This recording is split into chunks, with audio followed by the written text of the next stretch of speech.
Oh, that Yeah, has to be Jackie. anti-ordinary. Can I ask you a question as well? Cerberus Hex, I think is how your name is pronounced. Go on. If you, this is hypothetical, but if you had the option for God, let's say God of the Bible, we'll just go ahead and throw that out there, were to decide to come down and sit on the highest building in the biggest city in the world, and he would enact judgment every single time someone were to commit a negative act, would you be okay with this? No. Every single time. No. Like, no. Well, it depends. There's a whole lot of questions. Like, what gave God the authority to do that? Right, sure. You'd get to ask all the questions you like. The only thing is, at this point, the God But plans then I on can't make every without that single one of information. them.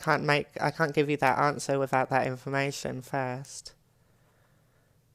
All Like, I right. can't say How I'd about be fine with God coming down here and passing judgment on everyone without knowing, like, the things that would justify that for me. I don't even know what that would be, so I would need something. what about you, Seabers Hex? That makes sense, Anta. Oh, sorry. I can you repeat it? I I missed part of it. The question is hypothetically, if God of, let's say, the Bible were to come down, sit on, perch himself in the highest building in the biggest city in the world, and he would say, I'm going to enact judgment every single time someone does something negative with their free will. Would you have a problem with that? Because I notice that some non-believers, they say, well, why doesn't this God do something? Why doesn't he do something? Well, let's say he did. Do you think that would impact humanity as we know it if God were to do it like that? If anyone to practice their free will in general, or to do something bad. I mean, you've all heard the typical questions, right? The concept is, if God is love and he cares, why doesn't he do something about every evil, horrible thing that's done out there? Well, what if God were to decide that he'd say, all But right, then that let's in this hypothetical, I'm sorry. oh, In go ahead. If you understood where I was going in with it, this, go ahead. but can I add onto it? Like in this hypothetical, is God also creating the evil that he's smiting? So he's smiting evil. Is that the scenario, or is he just smiting free will? I I don't. Anti the concept of evil, at least in a religious sense, is whenever one disobeys God. So I mean, he can't very well disobey himself. I'm not thinking that that would be of interest. But he basically, let's say he gets really serious about disciplining humanity every single time a person screws up or does something horrible. Would you be okay with that? Oh well, But if God this God, controls everything, doesn't he? Like he is the ultimate decider of everything. So he would have made the people do the bad thing in the first place to punish them for it. So no.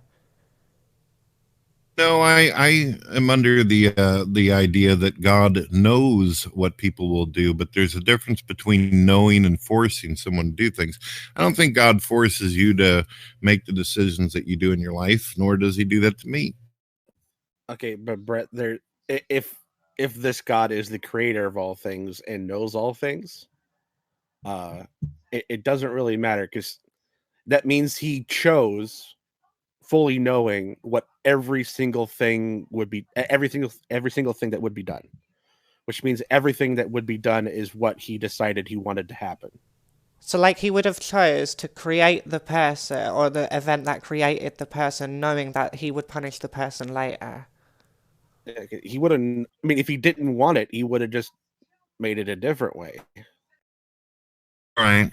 So you're basically saying that you feel like any bad decision has happened in your life, that must be God making you do that. That's No, what you because I think. don't believe in God. I think bad decisions that I've made in my life were of my decision, or like bad events that happened in my life were just random acts of negative, like stimuli. It's not God that done it. So to me, no. But like I guess within that worldview, if you believed in God like that, then maybe.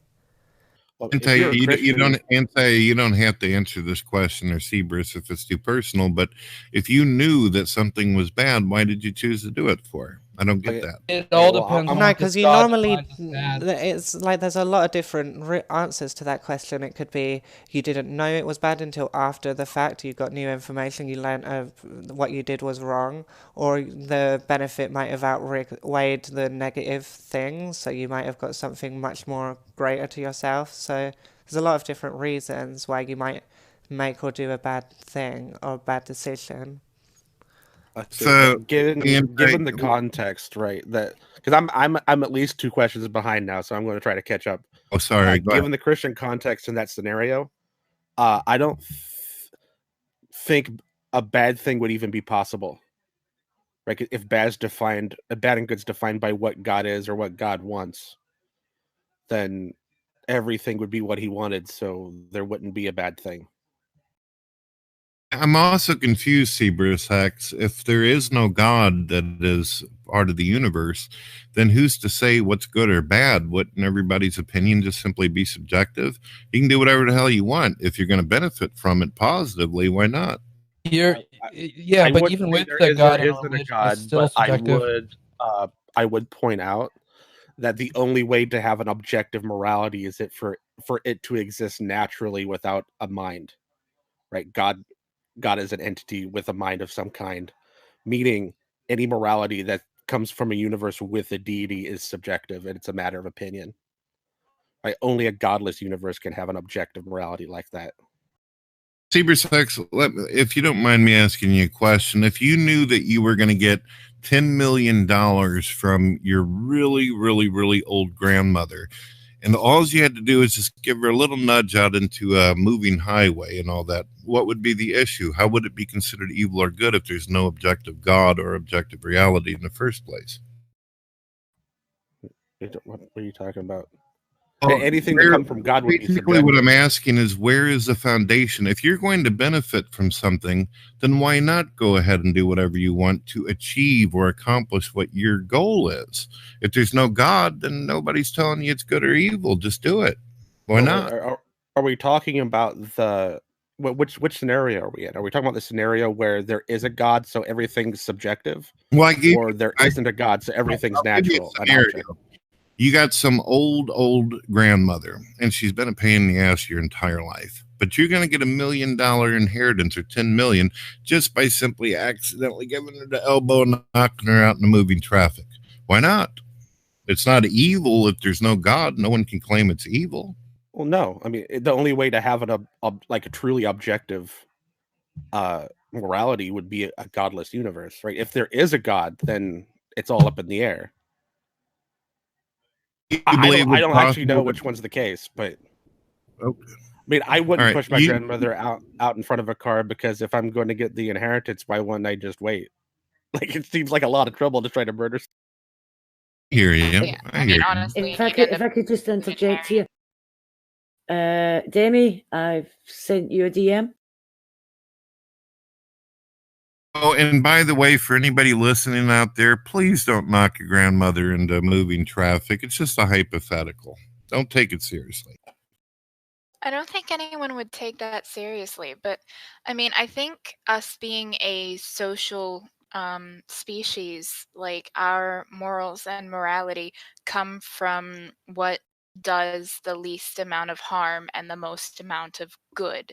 And it is subjective because if you say blanketly that killing somebody is wrong, is evil, I mean, what in the case where someone is literally trying to kill you and you killing them in self-defense?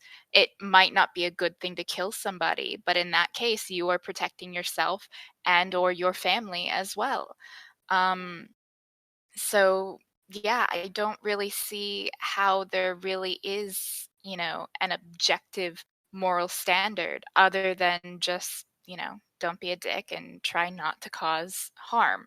Like try to promote the most good for the most people, if possible.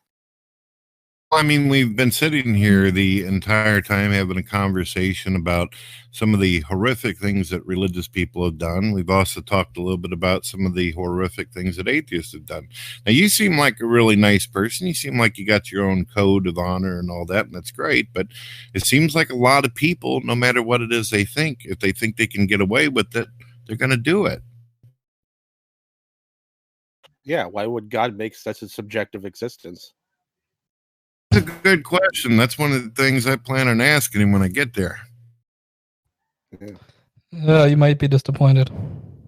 Honestly, one of the things that got me actually, reflecting on whether or not there was an objective moral good, was just looking at nature. When I left Catholicism, I became Wiccan, a neo-pagan, and there's a lot of reverence for nature in that religion. I'm an atheist now, but I was a Wiccan for many years. And with that respect and reverence and observance of nature, if there was some objective moral good, then it should, if a God created that, then would it not be reflected then in all aspects of the world? But if you look at nature, nature is not good, it is not evil, it is giving, but it is also cruel.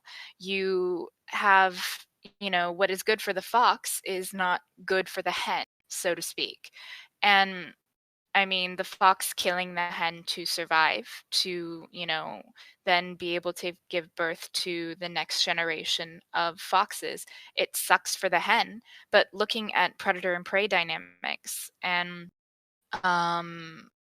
that was one of the main things that got me actually thinking that, no, if there was some objective good, it would apply to all that was in, quote, God's creation, not just human beings, because we're not special. You've got some really good points there, Kitty, the atheist, and I appreciate you sharing with me. I didn't actually come up with that information that I just put out there. That's actually a quote that I stated from. Are you familiar with somebody called Jeffrey Dahmer? I'm aware of who he was. Yes.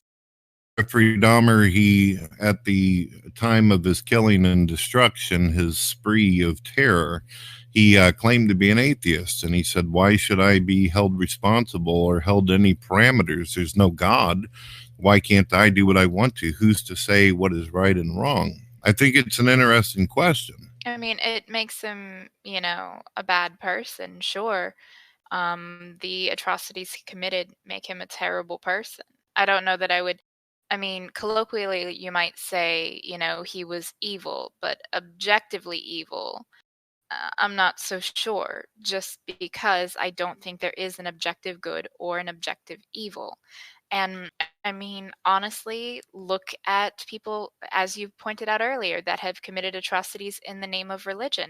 The Salem witch trials, the Spanish Inquisition, the Crusades, even, and like, I'm really not like trying to God win this thing, but even Hitler, I mean, on the Nazis' belts, Gott mit uns, like God with us. Hitler was very clear that it was a Christian movement and that it was God ordained. And sure, atheists have done atrocities too. Stalin killed many millions and or led to the deaths of many millions. And he was an atheist. Hitler was a Christian.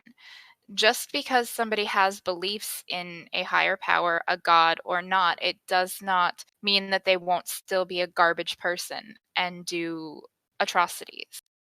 I agree with you on both sides. There's no group out there that doesn't have blood on their hands. But as far as Adolf Hitler goes, I remember whenever I was an atheist, I used to make videos about Adolf Hitler claiming he was this and that. Due to finding memes on the internet, I figured it was true. Unfortunately, his journal was actually published, and he said that Christianity is a mental illness and stands in the way of socialism. He also said that Jesus is an invention of the Jew, and you know how he felt about Jews. But you're right. There are some Christians out there that are dickheads. It is what One, it he is. was a fascist, and he very much did not agree with socialism. That's why and I mean, communism and socialism are not equal. I mean, communism falls under the socialist umbrella, but communists had a very, very bad time in Nazi Germany. Like, just because he named it the National Socialist Party does not mean that it was actually socialist. Fair enough. Haven't looked as much into the socialism aspect, but it seems to me if he's saying that Christians are mentally ill or deranged, believing in sky pixies or whatever, that seems pretty clear he wasn't actually a Christian. But it wouldn't be the first time there's been people out there that have manipulated religion. Well, in what way is he not a Christian, though? I mean, what makes someone a Christian, someone not a Christian? Well, The guy has it written that he felt that Christians were mentally ill and that Jesus was an invention of the Jew, and he hated Jews. Right. That seems to me, if you're going to be a Christian, by definition, you would follow the teachings of Christ to the best of your ability. By calling Jesus a Jewish myth invented by the Jews, I mean, it's obviously mockery. He's basically saying the Christians are idiots as well as the Jews. Yeah, this is the problem I always had with this argument. It seems like Hitler believed in God, but he wasn't a Christian.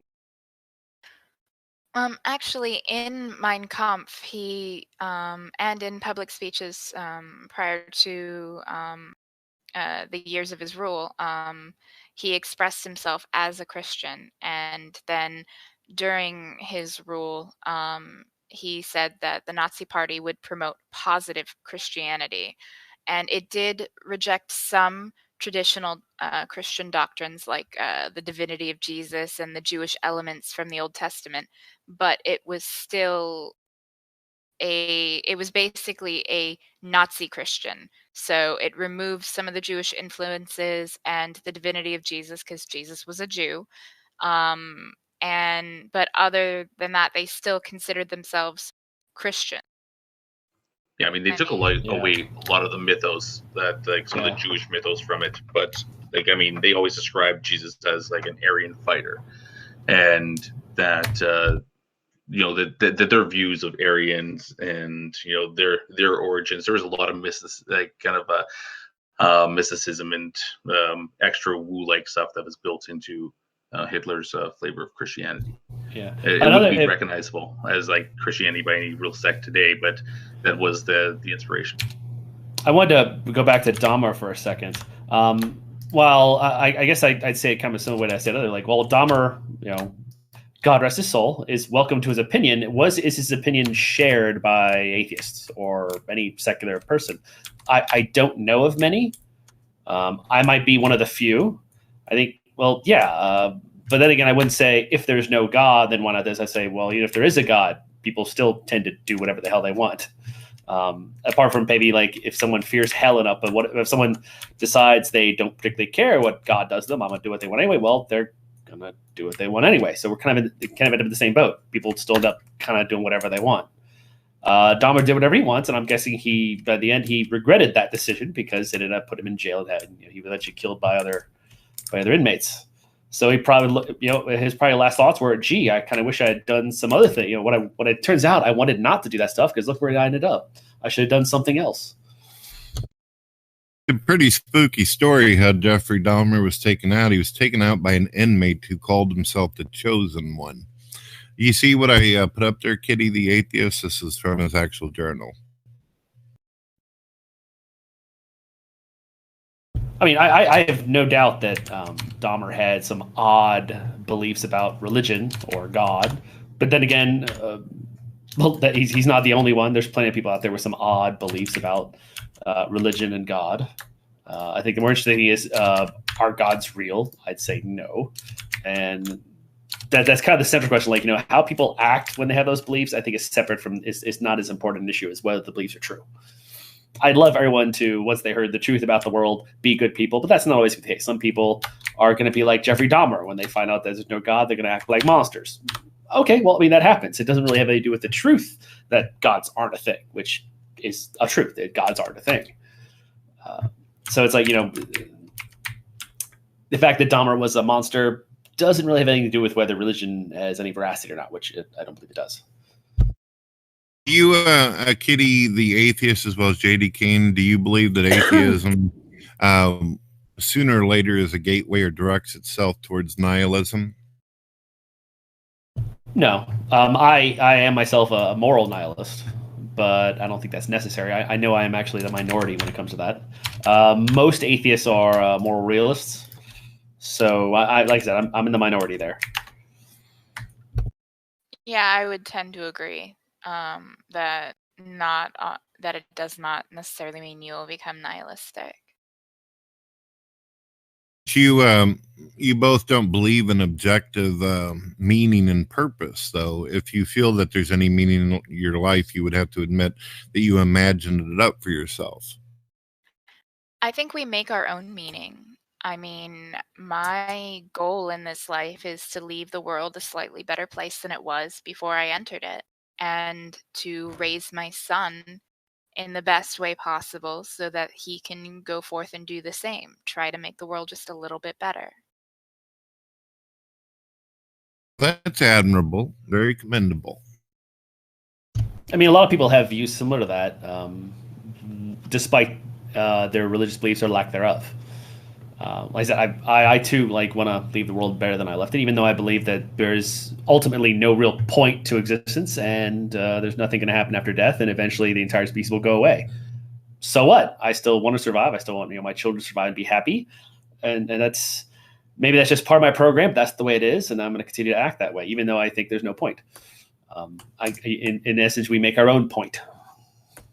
Whether you're religious or not, I'm pretty sure a lot of atheists suspect that one of these days the world's going to end, the universe may implode or crunch or do whatever nasty little word science has for what can happen to the universe. Knowing this, knowing that humanity and all of its accomplishments are going to be wiped out, not even a memory or a dream, then why bother putting forth any effort for it? It's like, why should I do all the homework? You're just going to burn the damn books in the end. Why even care about the ending? For starters, well, that's not going to happen for a very long time. And it all goes back to the doing the most good. If everybody just said, fuck it, it's going to all end in the end, so why bother? Then what would be the point? I mean, if people had that attitude, then sure, I would say, yeah, there would be no point. If everybody had the same attitude of, I'm not going to do anything because eventually, billions upon billions of years from now, the universe is going to die and everything in it. I think I hear you're in the billions. I mean, you do believe it's possible that we could be hit by a meteorite next week that science just simply... sure. I mean, it's more likely that we have some sort of nuclear holocaust and destroy ourselves. I think the Fallout universe has a pretty good idea of how that's going to happen. If everyone has played, I know Brett here has played the game. That actually seems plausible, the idea of oil running out and worrying over that. But the thing is all this has to do with the consequences of the beliefs, which have nothing to do with whether the beliefs are true or not. All beliefs have consequences, including terrible ones, like someone finds out his wife is cheating on him and he goes and murders his wife. That doesn't have anything to do with the truth of the matter that the wife was cheating on him. So in this case, well, sure, yeah, it's difficult. It's more difficult for a non-Christian or basically someone in like a mainstream religion. It's harder to find meaning. And, suicide rates are higher among atheists and agnostics, things like that. These are all true. However, this doesn't really affect the truth of the matter, which is that the atheists are correct. There are no gods. So it's like a separate issue. The consequences, yeah, things are... Actually, I wouldn't necessarily say they're shittier as an atheist, because honestly, an eternal existence, I think, is the worst possible hell. But let's leave that aside for a second, assume that God is somehow going to make that eternity awesome. Well, that would be great. I unfortunately I can't make that a reality by just thinking really hard. It's simply not the case. It's fantasy land. So I wish it wasn't. I wish it was the case, but I don't get to make that choice. I don't hardly ever hear anyone make a positive assertion that they know for a fact or acknowledge that there is no God. How have you come to that conclusion? Usually atheists say, well, I don't know. I guess it's possible, but I never hear anybody come right out like that. Yeah, I'm pretty dogmatic about it. Honestly, I would say the typical like Santa Claus, Easter Bunny stuff if anything, I think those are more plausible than most God concepts, because at least they're material. At least they're things we've observed. We've observed material things. We couldn't explain how Santa got from house to house, or why all these parents are lying that they're involved.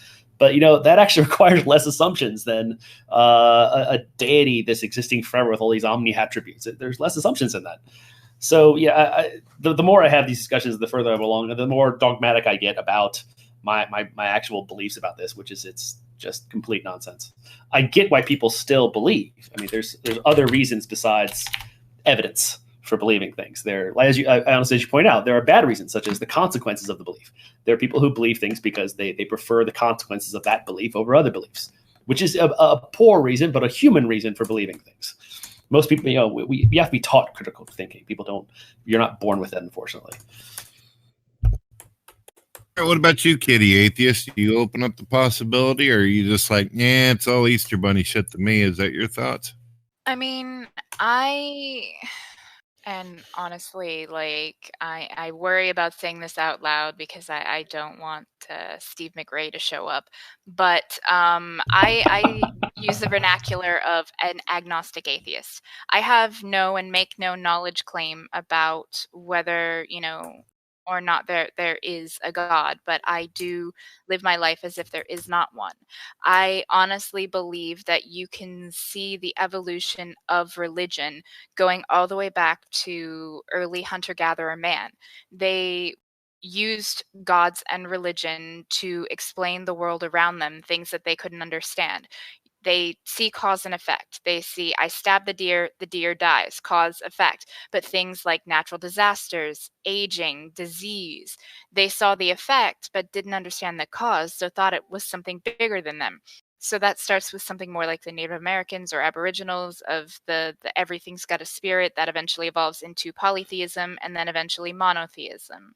So, I mean, there is a logical trail there for how religion started, and it makes logical sense that we have more atheists now than in the past because we have more knowledge now about the world around us, and the God of the gaps, well, there are fewer and fewer gaps for that God to fill. The atheist, do you, from your scientific understanding or observations, and I know none of us are rocket scientists in here, it's all good. Have you ever seen life come from anything but life? I mean, I can't answer for him. Oh boy! Oh, I mean, don't go down that, please.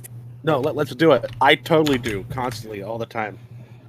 Yeah, is there a reason we should suspect otherwise? No, not even. Let's not even go that far. I see life coming from non-life constantly. That is true. Sperm's not alive. Egg's not alive. Sperm's not alive. Are viruses alive? Viruses not alive. The basic components of all living things aren't living. Comedy hour now. I should have been looking. You have to. I mean, even though, like, when you eat the apple, you can say the apple was part of a living thing. Its components aren't living. You're consuming non-life to create life. Yeah. You have to also get a clear, concise definition of life, for which, as far as I know, there isn't one. Yeah. How we define life is usually pretty fuzzy. Was it Stephen Carroll? Is that Sean Carroll? I was going to say Stephen Carroll, like making up a name. Sean Carroll made that point when he was in his debate/discussion with William Lane Craig. Like, before we say, life could come from this, or this is why life in the universe is this amount. He's like, first we have to define what life is, because there's really no acceptable definition. And we go with the biological definition, then we have a God that isn't alive, which I think a lot of religious people would not be happy with that. No, I'm fine. There's the definition I go with. Oh, that doesn't even include fungi or single-celled bacteria. Yeah. I mean, we can have an arbitrary definition, but then we have to give people a reason to adhere to this arbitrary definition. Why use that definition and not another one? Yeah, so it's like this. That, like, for example, like there's certain components of things that we've applied to it to consider it life. One of those things is like the ability to replicate. That is contained within, like, a definition of what makes something alive. But leading up to what we would call like the first biological life, there were things out there that could also replicate. There is self-replicating RNA. There's other like chemical like stuff out there that has some of these properties. The deciding factor for life was like this arbitrary kind of line that dictated like certain characteristics, where certain things that could possess some of the characteristics of life, didn't actually officially be considered life until they met all these criteria.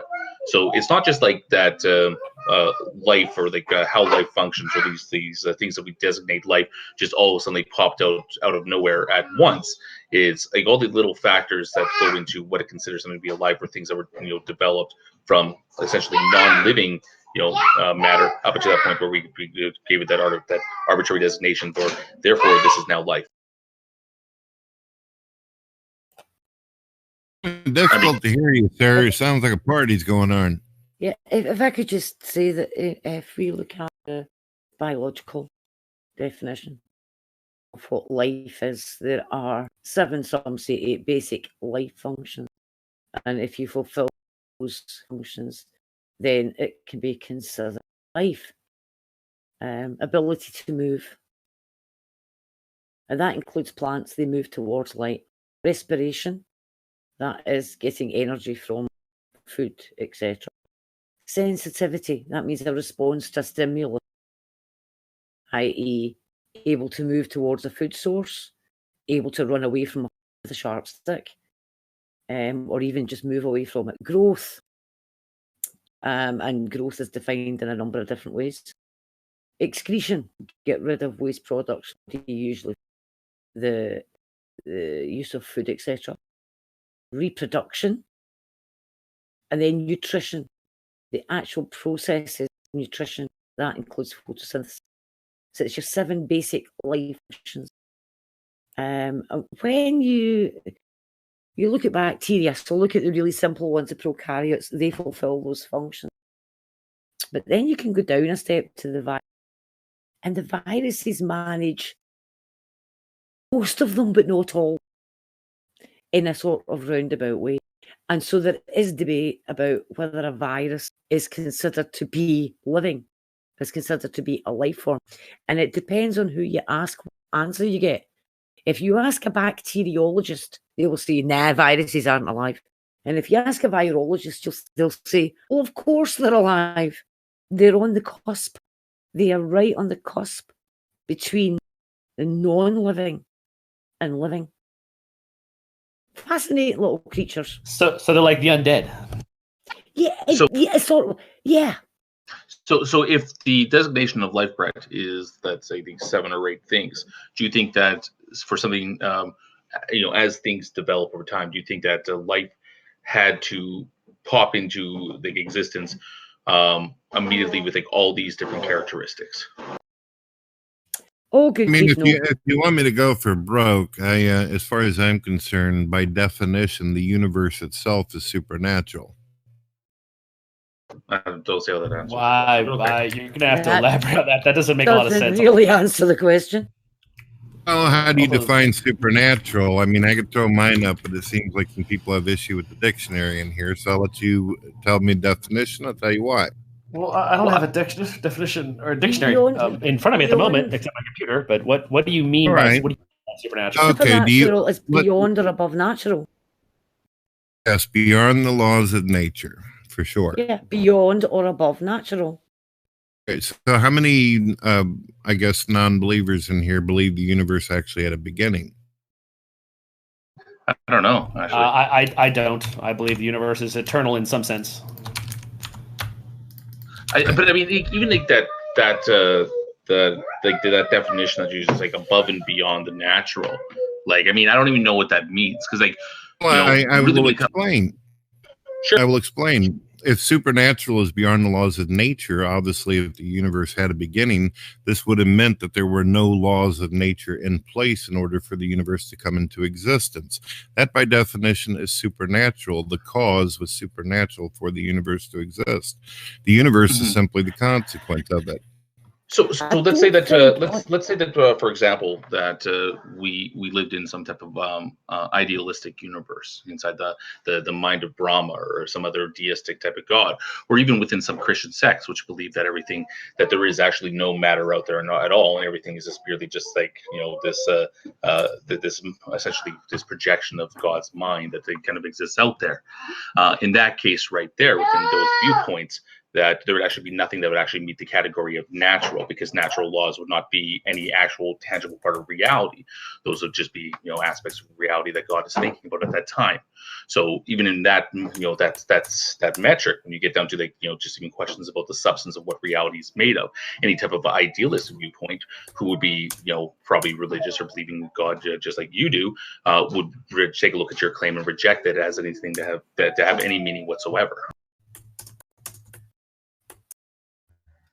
But I'm curious why Brett asked the question about life coming from non-life if he's a Christian. Are you Christian, Brett? Or do you still just say you're a theist? He typed in the chat that he's having a cigarette. He's still listening. Yeah, well, according to his, but according to his definition, that in a Christian, you know, according to the definition he put up there, if he believes God created everything, then that came from non-life. God is a non-living thing, so he believes that life came from non-life for his definition. Right, well, that is true. God would not be alive by that definition. So yeah, non-life did come from life, or life did come from non-life. I was trying to bring that up. Yeah, you don't even need to go that far because God is creating things out of the dirt. Well, no, right? You don't even have to argue about if God's alive or not. You can say, well, the dirt's obviously not living. No, it's not just that. It's a wee bit deep in that. If you go back to the Genesis account, and you'll discover that on day 3, I believe it was, God created plants. So that would make plants the first life. So the planet went from having life to life. Now, by the way, I'm not a real nurse. We're just going with this for a minute. So that would mean that our planet went from having no life to having life on it. Now, when we talk about, or you hear people in the law of biogenesis, life can only come from life, okay? So plants on day 3, anybody? And then you will get the argument, but you see, God was alive.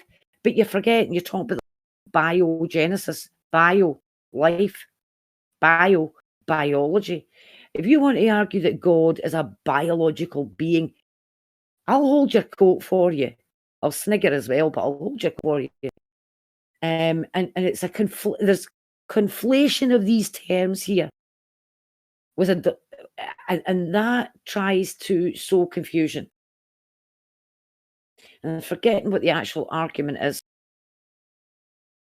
So can life come from non-life? Well, at some point on this planet, life began.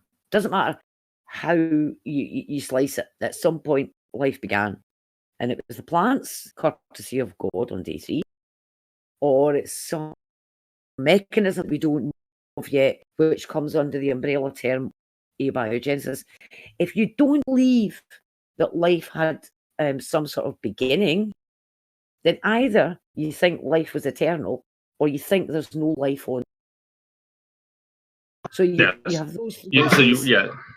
It's either natural explanation or magic, which is actually the entire point of the discussion anyway.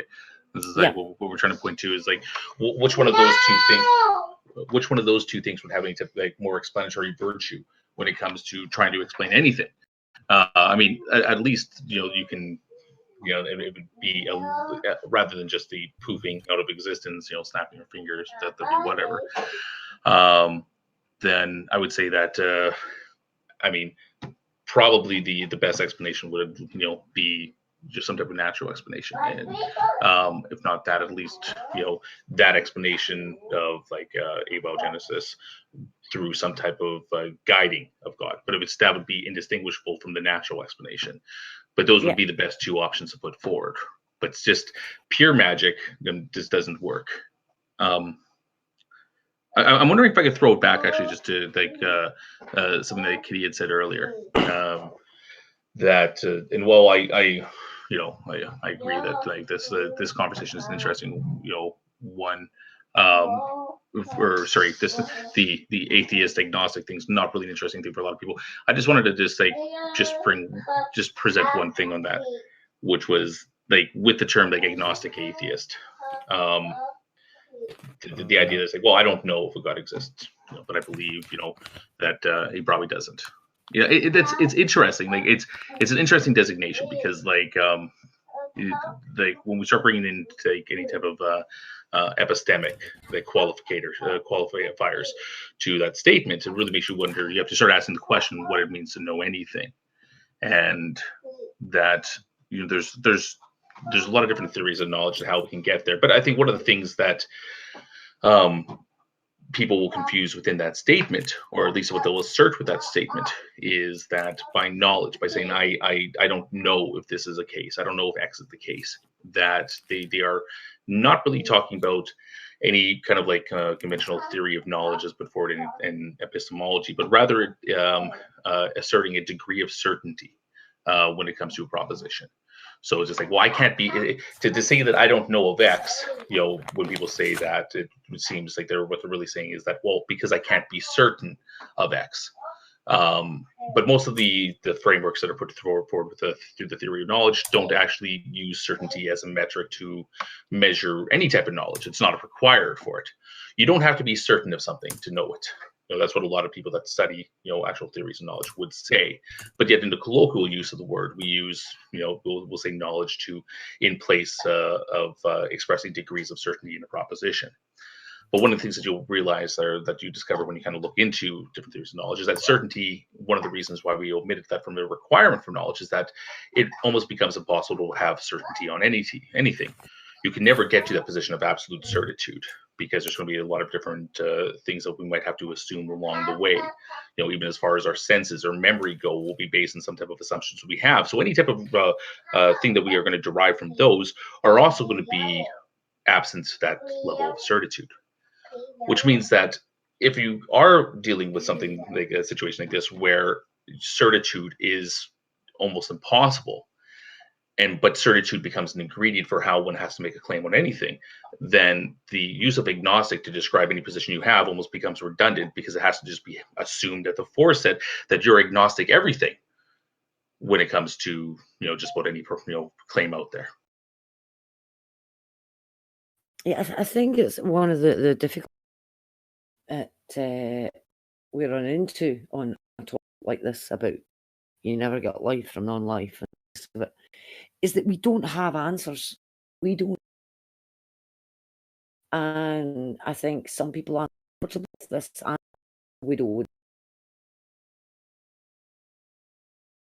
Yeah, being comfortable with doubt is, I think, a necessity for at least being an atheist. You have to really be comfortable with not knowing the answers to a lot of things. Not just with being an atheist. Not just being an atheist, but it's definitely important to be an atheist that you're comfortable with not knowing things, because, a lot of answers go off the table if you're an atheist. There's a whole lot of things we don't have answers for. And I would say that religion offers incorrect and poor answers, not very just unjustifiable answers, but so, for human beings, any answer is usually better than none.